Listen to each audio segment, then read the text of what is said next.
अस्सलाम वालेकुम भाई लोग, क्या हाल चाल है। उम्मीद है आप लोग बिल्कुल ठीक ठाक होगे और अपनी लाइफ को फुल चिल्ड्रन एंजॉय के साथ गुजार होगे।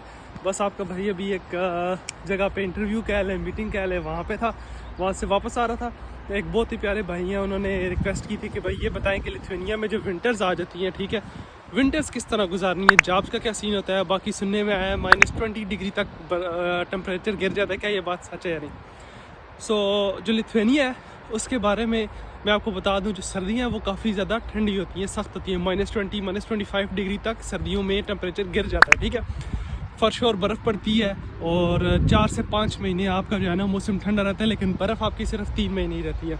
अभी बहुत से जो स्टूडेंट्स हैं, जो नए लड़के आने वाले लिथुआनिया में, वो ये बात सुन के डर जाएंगे कि भाई इतनी ज़्यादा सर्दी पड़ती है, ये तो फिर 6 महीने हम लोग घर में बैठे रहेंगे या लाइफ तो सारी मफलूज हो जाएगी।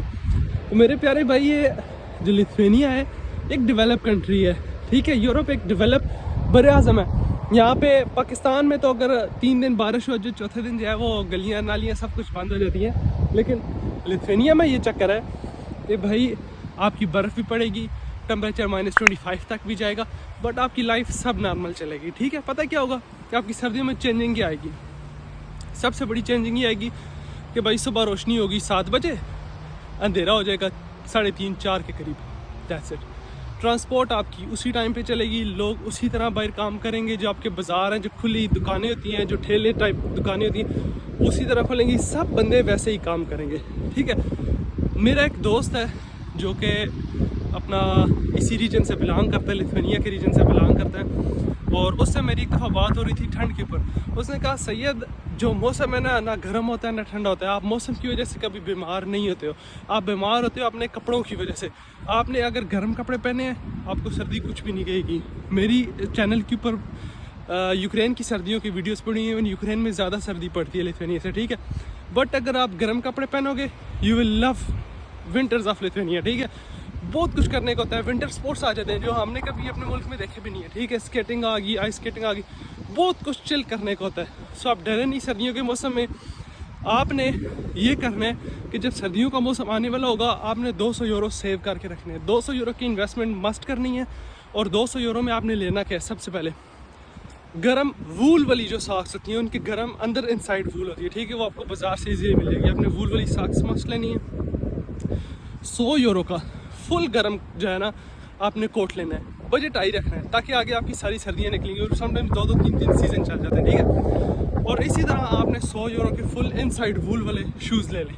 ये 3 चीज़ें आपने ले ली और एक वूल वाली टोपी ले लें, दैट्स इट। उसके बाद आपकी सर्दियाँ ऐसे मक्खन मलाई की तरह गुजरेंगी, टेंशन ही कोई नहीं होगी, ठीक है। बस आपने ये 200 से 300 यूरो की इन्वेस्टमेंट अपने कपड़े के ऊपर कर ली, आप इजी रह जाओगे। नहीं की उसी तरह पाकिस्तान वाले सर्दियों वाले कपड़े कभी गलती से भी ना पहनना। शुरू में आपको फील नहीं होगा, टाइम गुजर जाएगा, महीने बाद सर्दी आके आपको ऐसे पकड़ेगी, 2-2 महीने आप बिस्तर के ऊपर पड़े रहोगे। सो बेटर है बीमार होने से पहले ये इन्वेस्टमेंट कर लो, ताकि सर्दियों बाद में इंजॉय कर लो, ना कि बिस्तर के ऊपर गुजरे, ठीक है। और यूरोप की सर्दी ऐसी है ना, सख्त है, पकड़ ले तो इंसान को पता लग जाता है।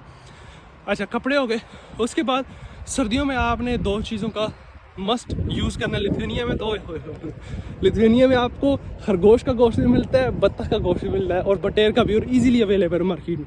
मंथ में आपने ये गर्म जो खुराक है ना, बटेर खा लिया, खरगोश खा लिया, डेली आपने अंडे यूज़ करने हैं। और ये सब चीज़ें पाकिस्तान में एज ए लग्जरी यूज़ होती हैं, बट बिलीव मी, यहाँ लिथुआनिया में, यूरोप में ये चीज़ें नॉर्मल है। आप इनको इजीली अफोर्ड कर सकते हो। अगर आप काम कर रहे हो, आप इन चीज़ों को अफोर्ड कर सकते हो। अपनी खुराक के ऊपर आपने ध्यान देना है। काफ़ी पीनी है, अंडों का यूज़ करना है, जो गर्म गोश्त है वो खाएं, चिल रह के आप टाइम गुजारेंगे, कोई टेंशन या परेशानी नहीं आएगी।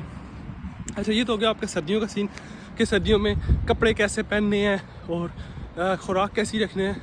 अब इसके बाद आता है जॉब का सीन, जिसमें आप बहुत इंटरेस्ट हो कि यार जॉब का क्या करेंगे। आपकी जॉब सेम वैसे की वैसे ही चलती रहेगी, कोई ट्रबल नहीं होगी, ठीक है। हाँ, अब आप डिलीवरी कर रहे हो, आपको थोड़ा सा मुहतात रहना पड़ेगा। साइकिल चलाते हो, गाड़ी चलाते हो, किस तरह करें। बाकी ओवरऑल अगर आप देखें, आप नए आ रहे हैं सर्दियों में, सर्दियों के महीने में आ रहे हैं नए, फिर जॉब्स की जो परसेंटेज है वो उस लिहाज से देखें तो कम हो जाती है। नॉर्मली अगर आपको मार्केट में 10 नई जॉब्स मिलती हैं गर्मियों में, सर्दियों में वही जॉब्स गिर के अराउंड 5 हो जाएंगी, 6 हो जाएंगी, 50% का फ़र्क पड़ जाएगा, ठीक है। बट जो 8 जॉब हैं, डिलीवरी टाइप की जॉब होगी, ये जो स्किल्स वाली जॉब है, जिसका मैं हमेशा आपको मेंशन करता है, अगर आपके पास ये जॉब्स हैं फिर तूफ़ान आए, आंधी आए, जंग आ जाए, बल्कि उन दिनों में तो ज़्यादा ऐसी जॉब्स आती हैं, ठीक है। तो इस वजह से मौसम को लेके बिल्कुल परेशान नहीं होना, अपनी थोड़ी सी सेविंग करना, सर्दियों में जो विंटर स्पोर्ट्स है वो थोड़ा सा कर लेना, और अपनी खुराक के ऊपर इन्वेस्टमेंट करना, अपने खाने के ऊपर इन्वेस्टमेंट करना। You will love that whether. मुझे आज भी याद है जब मैं यूक्रेन में था, पहली स्नो जब हुई थी तो मेरी आईटी की क्लास चल रही थी और मैंने विंडो से बाहर देखा था स्नोफॉल, और मेरी लाइफ की पहली स्नोफॉल मैंने देखी थी।